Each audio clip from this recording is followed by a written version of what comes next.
I told you to meet me here today so we could talk about 38. Today is January the 2nd, 2024. And today I celebrate 38 years of being an educator in the beautiful nation of Antigua Barbuda. My. It's almost 4 decades. 38 years of impacting the lives of countless youths, interacting with a number of parents, a wide variety, a large number of colleagues, administrators, and society at large. 38 years that, in spite of the ups and downs and twists and turns, still make me very proud to be an educator. I haven't regretted what I've started. Of course, it has become increasingly challenging, particularly these days, but I am still very proud to have served. So, what are we talking about today as we talk about 38? Just this morning, I had a chance to go through my post that I did at 36, and I'm thinking there's still a number of things that are standing out today, 2 years later.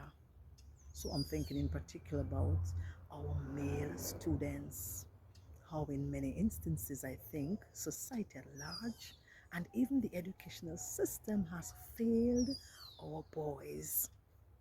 My heart is very close to male students, particularly because in my first group, with my first group of students, I had about 14 males, 3 females between the ages of 14 to 17 years old. And they had their special challenges. And now, 38 years later, I am still seeing a number of the same challenges that had gripped my boys all those times before. What have we not done for our young men? A number of our young men have anger issues, they've got behavioral problems, they're lagging behind in academics, they get into trouble. What is it that we aren't doing for our boys? That is something I want all of us to think about, both as educators and even society at large. Of course, it isn't to say that the girls themselves don't have the issues. They do have a lot of issues that are becoming increasingly more pronounced. But our males, our males, our males, our males, my heart still goes out for them in a big way. So now I'm thinking about how grateful I am that God has allowed me to go through all of these years. His grace and His mercy has brought me through as I maneuvered my way as a novice, as I moved over from the primary to the secondary and worked in all levels of both divisions, seeing the indifferent, the good, the bad, and the ugly. I am grateful, I am eternally grateful that He has given me an opportunity to make my mark and even to continue to do so. I want to speak to all of us here in society at large about our young people. It's often said that it takes a village to raise a child.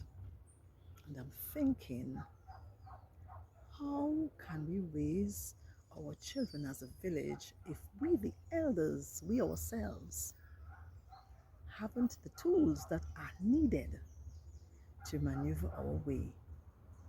A lot of us as adults haven't yet come to terms with the trauma that we would have experienced as children. And so we carry that trauma over with how we relate to our young people.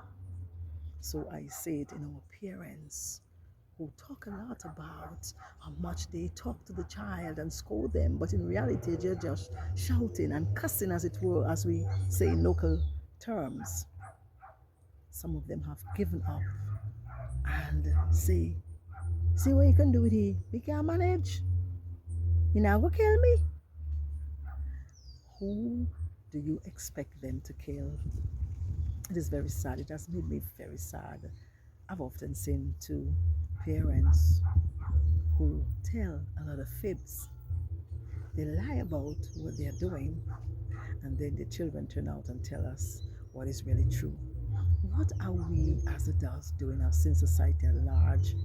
Berate our young people, call them the worst ever, when they themselves aren't at all good examples. We are very hypocritical in the things we do and say, and our young people know this very well.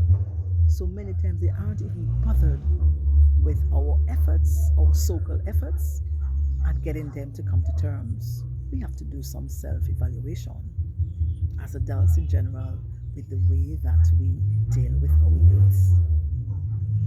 And now I just want to give a word to my fellow colleagues. I want to tell you how important you are.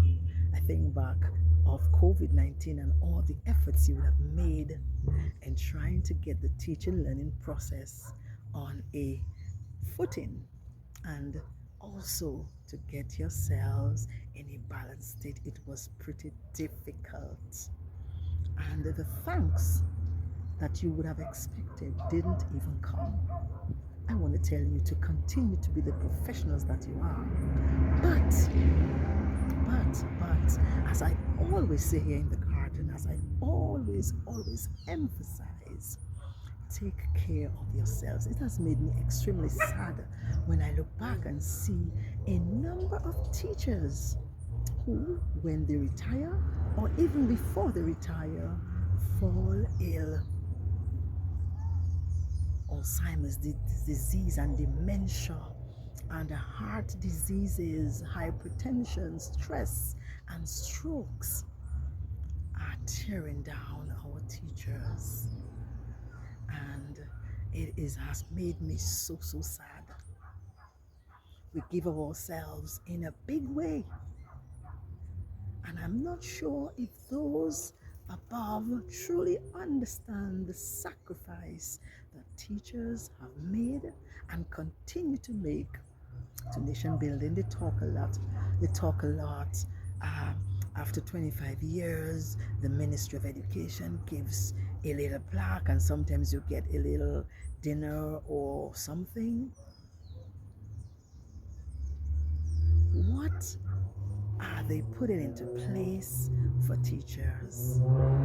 I am yet to see a national insurance scheme that caters, run by the powers that be, for teachers.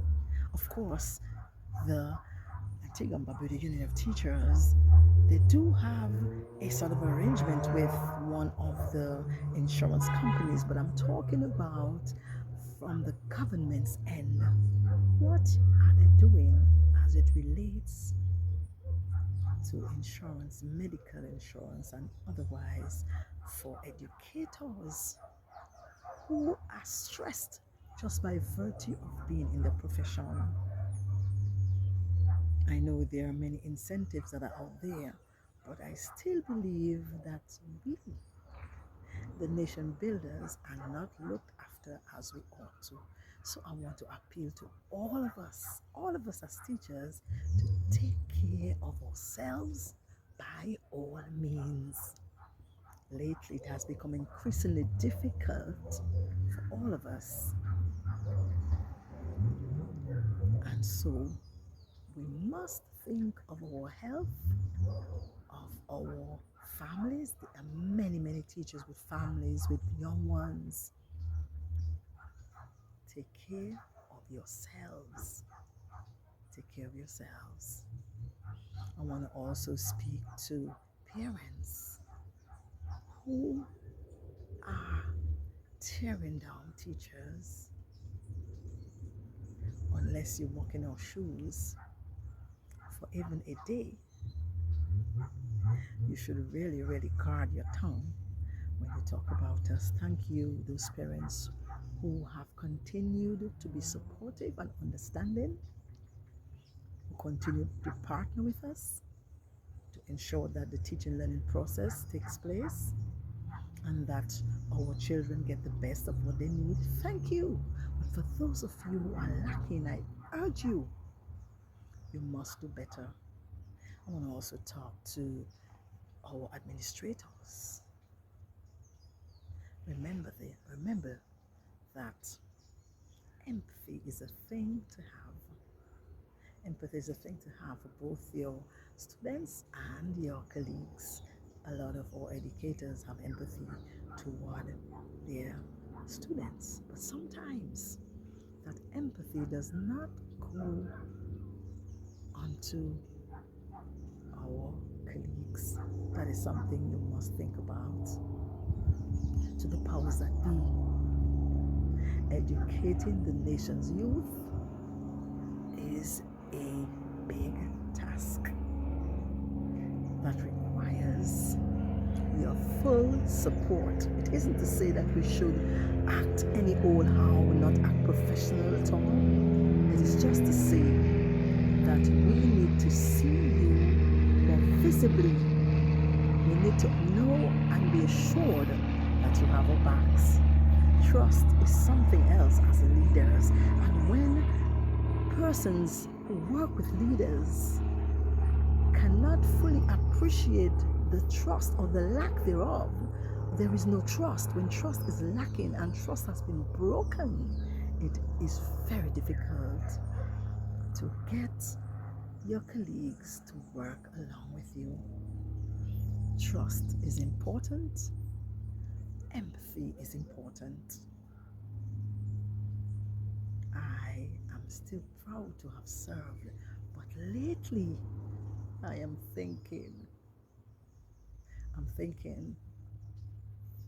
how long will I continue saying all of what I'm saying, especially as teachers are concerned.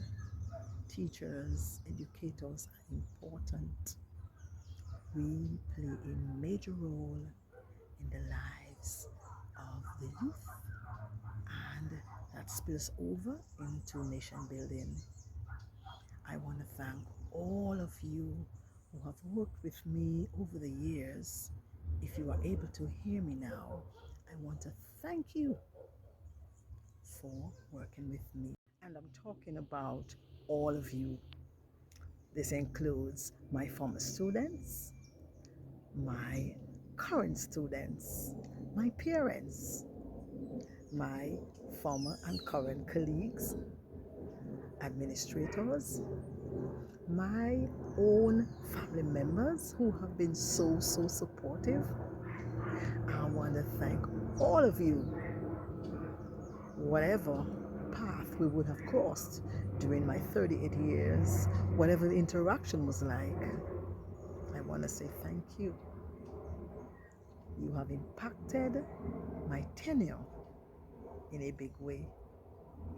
At 38, I am so proud, still very proud to have served.